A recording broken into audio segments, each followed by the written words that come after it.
Hey guys, welcome back to the channel. And today we will be discussing a bit more about Team Maverick. For those of you who have already watched Caleb's video in his channel, link in the description by the way, you guys will already know a bit more about it. But those of you who haven't, you guys will also find out a bit more in this video. This video primarily focuses on the dragon, not as much on the eagles, because he already described everything there is to know about the eagles in his video. And so I will give you a bit of a history on where we came into this concept. So the animals in our team are named Lockheed, Martin, and CL1201. So this is the female, which is about 11 pounds, and she's named Lockheed. And this is the male named Martin. He's about 9 pounds or something. And this is CL1201 or Chrysophylax, the dragon. And you can see the similarity. The big guy is the big airplane, the dragon, and the smaller jets are represented by these two eagles, which will provide the agility, the intelligence, and the coordination going into the sky hybrid wars. So let's discuss a bit more about Chrysophylax, or the CL1201. First of all, let's discuss about its size. As you can see, it is quite big. It's not as tall as the Hexacopteryx, but it is a bit longer, though it's slightly lighter than the Hexacopteryx due to its not being that tall. But it has about the same wingspan. So this thing can fly a bit faster than the Hexacopteryx. And now let's go over the contributors. So as you can tell already, the Hexacopteryx is the base genome, which provides its size, wingspan, strength, all of that. Secondly is Tupuzwara, which provides that beautiful crest. I mean, come on, a dragon's gotta have a crest. You just gotta. So definitely that's one thing. Secondly, it provides it flight agility, along with Kung Peng Opteryx and Anurognathus. These are two other pterosaurs, which provides quite a bit flight agility. It provides an opposable thumb, which allows it to grab things, as well as a decent bit of night vision and some very primitive levels of echolocation. That's about the contribution from the pterosaurs. Now, the non-pterosaur contributors, they contribute quite a bit. So, firstly, honey buzzards, which will provide the feathers, which will act like an armor. As you know, honey buzzards eat honeybees, and they are basically kind of immune to honeybees' stings because of their very closely interlocking feathers. And secondly, we also have some other armor from another contributor, and that is the Komodo dragon. Komodo dragons have this really loose skin that is really thick and also has these really powerful and lightweight scales, which will also be covering this animal all over the place. So any smaller opponent trying to sting this thing, bite this thing, will have a really hard time getting through that. Even the loose skin of the Komodo extends to the wings as well, causing this thing to have decent bit of defense on the wings. Now obviously the wings are not invincible, but it is more durable than the usual pterosaur wings, especially the membranes due to those loose skins and all that. Apart from this, the Komodo and the Dromaeosaurus contributes quite a bit actually. So Dromaeosaurus exclusively contributes the intelligence, the ability to communicate, coordinate, strategize. It also contributes these really powerful legs with this signature sickle claw, which obviously will be very helpful when trying to stab something and slash open those things' guts. This thing doesn't have harpy claws or something like that, so this thing isn't a grabber as much as it is a slasher. So this has this massive sword-sized claws to slash open other animals. Apart from that, the common denominators between Komodo and Dromaeosaurus that we find is the serrated teeth. Both Komodos and Dromaeosaurus have these serrated teeth, which are also making a presence into our hybrid, as well as the jaw muscles. So Komodo dragons have an underrated but really powerful bite force, which will also be translated to this animal. Obviously, this is not going to have robust jaws, but this will bite with some respectable amount of bite force. Also, jaw muscles are further enhanced by the vulture DNA from turkey vulture. So this thing has a pretty respectable bite, as well as the Komodo dragon's iron coating on the teeth and the claws also made a presence, as well as on the beak. The beak doesn't have much of an iron coating, only the edges, but it does have somewhat of an iron coating. Apart from this, the Dromaeosaurus also contributed to the legs, which made them really powerful and gave it a bit more of a boost while taking off, because this thing can jump a bit. And also, the Komodo dragon contributes to the venom. So this thing has venom in its bites, as well as all the drools that Komodo dragons have. So this thing has a pretty nasty bite.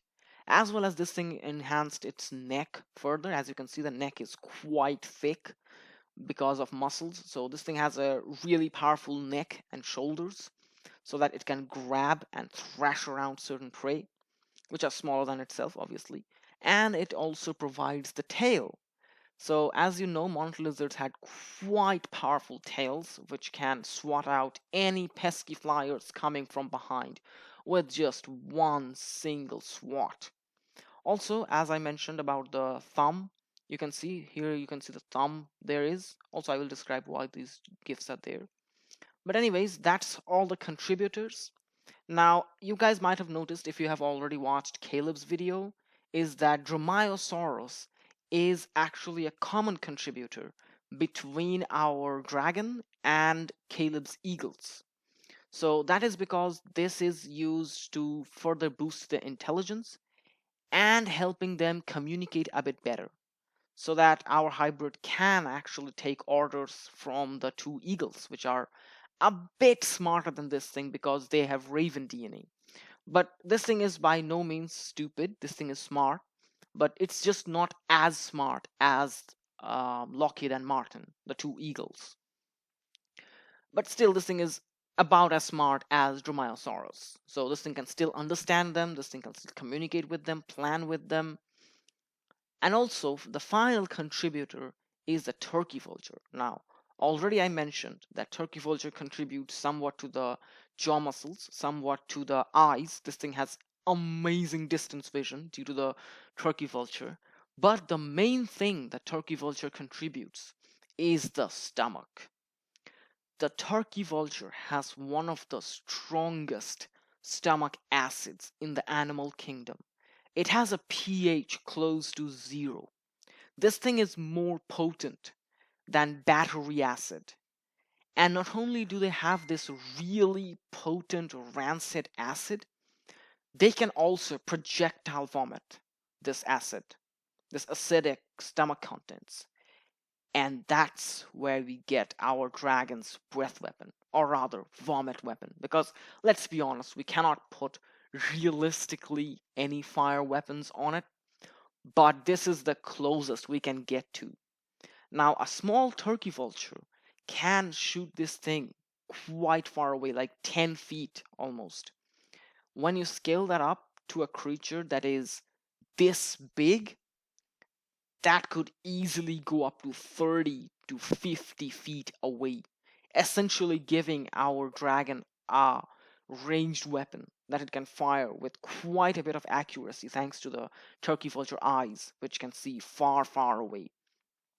And that's our breath weapon of the dragon. Now, with all of that out of the way, all the armor, all the beaks, all the skin, loose skin from Komodo, and night vision, and it has minor levels of echolocation, not as good as the ones that are on Lockheed and Martin, but this has some very minute level of echolocation that it will use to essentially find its way through the jungles or any other terrain. Essentially, it's a terrain mapping echolocation, not some type of a prey detecting echolocation like the two eagles have. Now, after all of these contributors, how will these things fight? So, first of all, as you can tell, if Lockheed and Martin are the brains behind this, he is the muscle. He is massive. He's already bigger, a lot bigger than both the hybrids created by Zane Reborn. It's a good bit bigger than the hammerhead pterosaur he created, and it's a lot bigger than Maggie. So it is about, I think, 370, 350 pounds, this thing. So it's pretty big, and its size, its wingspan is somewhere like 39, 40 feet. So it's no joke, a big animal. So as you can see, most of the times, if it's a smaller hybrid coming into its range, this thing's bite will be enough to dispatch that thing. Just chomping it in half. Or the sheer wings, just flapping its wings together, that's enough to discourage any smaller flyers to even get close to this thing. It will get blown away out of the air. Also, its breath weapon is quite devastating because not only is it acidic, it's also sticky. So we all know that there are only four types of animals which ever accomplished flight. First of all is insects, to whom this is the most devastating because they have membranous wings which will melt almost instantly upon impact from this acidic stuff. Secondly, the bats and pterosaurs, they also have thin membranes for skin. This type of potent acid will maybe not melting their wings right away, but definitely put holes in them, making them eventually force into landing. And thirdly, for birds, this sticky, rancid acid will just stick to their wings and make their feathers no longer move the way they want to, so definitely reducing their flight abilities quite a bit. Apart from this is a very potent acid. So if this thing gets into any opponent's eyes, ears, nostrils, or any other part, this will be very devastating. It will melt through their eyes, melt through their ears, just taking their sensory output, completely taking their sensors out of the picture. And let's go over how this thing might be using those weapons. So as you can see, this is a stylized depiction of CL1201 just dispatching Volans, which is their hammerhead hybrid, and just destroying it. I mean, the sheer impact of this vomit. I mean, think about it. It is a bigger animal, so it will be much warmer. This acid will be heated up inside its body, and it's a lot of acid. It's not a little amount like a turkey vulture because it's a bigger animal. It will have some force. Now, obviously, it might not knock out the hybrids made by Zane Reborn, but they will definitely feel this thing hitting them, and it will definitely cause them to disorient, if not outright melt part of their skin, causing extreme pain, discomfort, and disorientation, along with the two eagles just flying around their heads, constantly cawing, pecking, and scratching them with those claws, will just distract those hybrids to all heavens. Till this thing just flies in and, kind of like Vagar here, just chomps them into bits. And I think this will be particularly brutal to Maggie because of her faster movement and her smaller size. I believe this is what she just get decapitated with those huge jaws and that massive neck. And for as far as Vulcan, or Volus, I believe his name is, the hammerhead hybrid, I believe his fate will be something similar to this.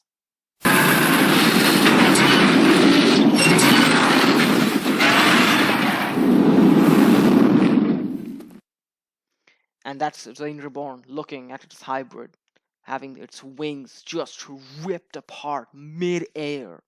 It has those thumbs which can grab the wings, and it has those raptor slashing claws scaled up to this enormous size. Like, look at this thing. This thing is not a small sword, this is a big sword essentially, slashing through any pterosaur unfortunate enough to come in its way. And so this is my challenge to Zane Reborn. Let's see how long you keep flying once these things come into the skies. Ha ha ha ha ha.